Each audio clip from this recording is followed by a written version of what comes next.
We all know that Xmen Origins Wolverine was a box office flop. Now this was around to the mid to late 2000s where every single movie was getting its own video game, which some pretty much flopped hard. However, Xmen Origins Wolverine also decided to make their own video game based on their movie, and it started to end up being liked by fans. It essentially mixed in parts from the movie and also backtracking at Logan's journey through Africa. The thing I really like about this game is that it delves more into Logan's backstory and his character of Wolverine, and not just doesn't gloss up over his just character as a superhero. This game really sums up Wolverine's best abilities like his hearing senses, his healing factor, and of course his iconic claws. I'm glad they went the super body route and emphasised Wolverine's claw-like abilities, like tearing up shit and blood just flying everywhere is just how Wolverine should be and should be always done right. There are a lot of puzzles to explore in some of the parts of this game. I don't think it's really needed in a Wolverine game, but it's not bad nonetheless. There's also a feature where you can lunge towards your enemies, which just looks like FNAF 2 kind of shit. I'm sorry, it just looks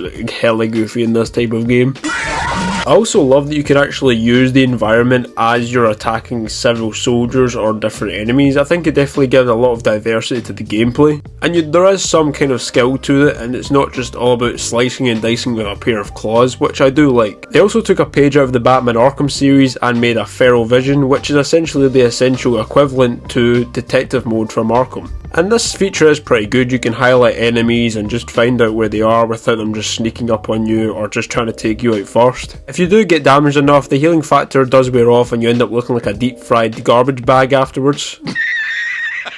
I love that the healing factor has a life of its own, and it does take in real life time to actually grow back.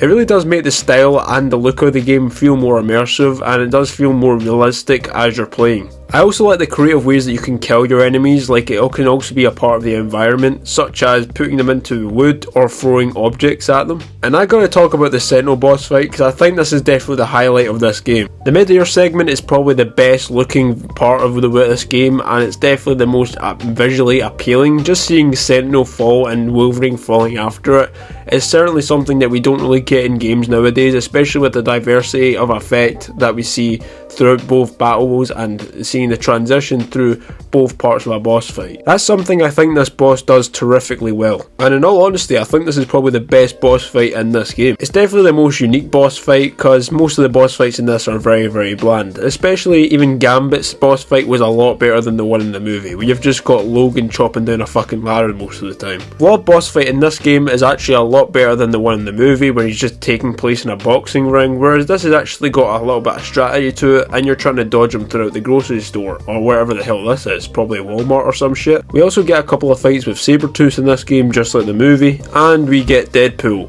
Not that kind of Deadpool, Deadpool with no mouth. Yeah, we don't talk about this one. However, aside from a central boss fight, I think the boss fights do need some work, and some of them aren't as good as I thought they would be. But all in all, Sentinel is really what makes the cake here. I'm glad they went out of their way to actually give some of Wolverine's classic suits, like the brown and tan and the blue and yellow. I think having these suits on really makes the game really spot. And it's pretty cool to have Wolverine's classic looks in a Wolverine game. That is until, of course, Insomniac can probably top that with its brand new game coming out in 2025. But we'll see if they can actually top that, and it will take the cake, and no doubt it probably will. Compared to most movie games of its time, this game actually has some decently lit graphics. The character models don't look like they've been cooked face down and actually look really good. There's no really jitteriness to the characters, and they actually do move quite smoothly, similar to kind of what the character models do in other types of video games nowadays. As of this time, this is the only video game to actually capture Wolverine in an elegant and superior light.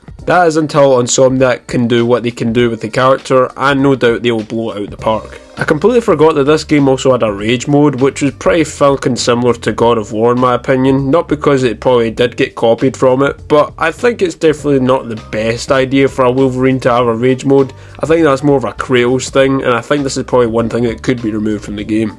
The Africa levels are actually very well designed in this game. The jungle never really felt fake and actually did feel lived in and real.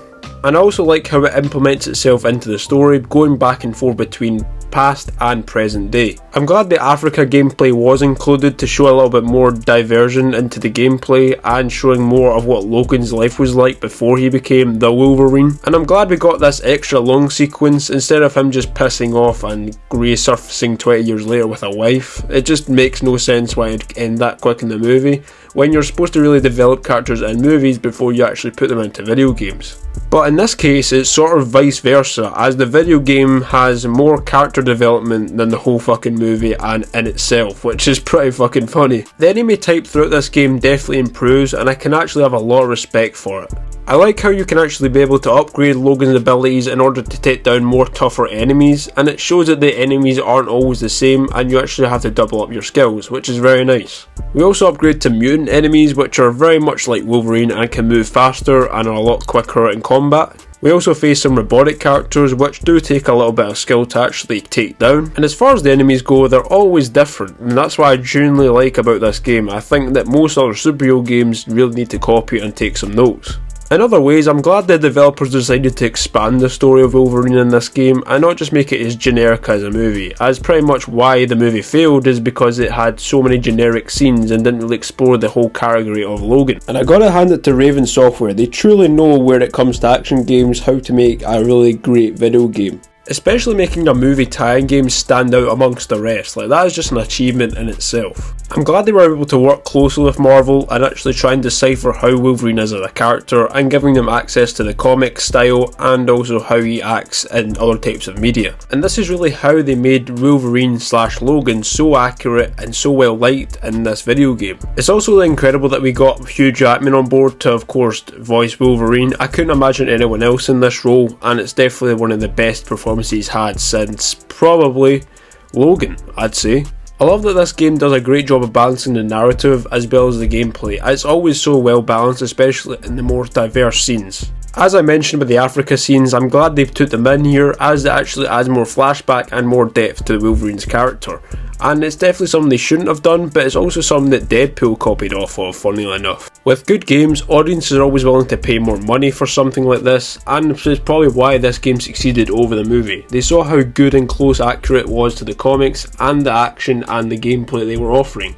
They also saw the more violent take of Wolverine, which is pretty much what the character is known for, not only in just movies or other types of media, but also in the comics. But this game truly showed that some superhero games can be great if done right, and this is pretty much what led to Batman Arkham Asylum, and even a Spider-Man of all things. Like, this is how we were able to get such great games up until now. And I don't think if we didn't have great games like this, then those games would probably never have existed, similar to how Xmen Origins changed the whole X-Men universe. For example, if it wasn't for the catastrophic failure that is Xmen Origins Wolverine, we never would have gotten Deadpool, and if we didn't get Deadpool, we never would have gotten Logan, and if we never have gotten Logan, we wouldn't have never seen Deadpool and Wolverine and eventually got team up in the MCU. So we can all thank to this game right here for doing that, and especially the failure of Xmen Origins Wolverine in itself. It also shows if you don't rush games and you actually do take your time, you can actually have a really good project waiting for you on the other side and plenty more money to fill your pockets with. Until Insomniac's interpretation of Wolverine comes out, I can safely say this is the best piece of Wolverine video game that we've ever had so far.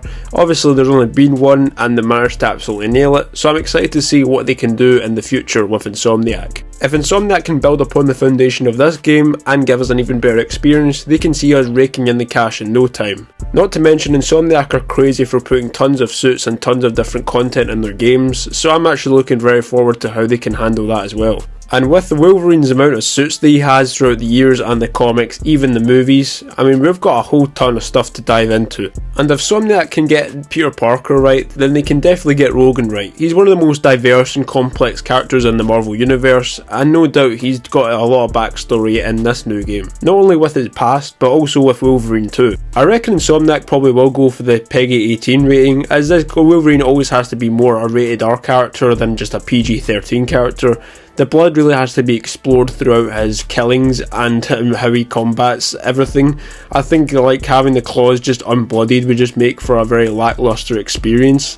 And of course he's Wolverine, he's going to have that healing factor, and it's something that we all want to see in this game form. Could the boss fights top Xmen Origins Wolverine? It really depends. Sentinel is only the really good boss fight I consider in Xmen Origins Wolverine, and we could definitely top that, even including a Mega Red into the Insomniac version, or even a real life Sabretooth into that game as well. Especially adding like classic X-Men villains like Sinister, and who knows, maybe a little bit of fight with Deadpool, if we're lucky. But with that being said, let me know down below of both of these games and what you think will happen in Insomniacs, because personally X-Men Origins definitely does have a lot of improving to do, and no doubt Insomniac will top that. And let me know down below what you guys think is the best Wolverine suit in the comment section. It's probably always going to be brown and yellow for me. Perhaps they might even add a whole plethora like we've seen in Spider-Man, like I said, but let me know down below, I'd love to know. But anyway guys, thank you very much for watching, subscribe if you're new, and I'll catch you guys in the next one. Peace.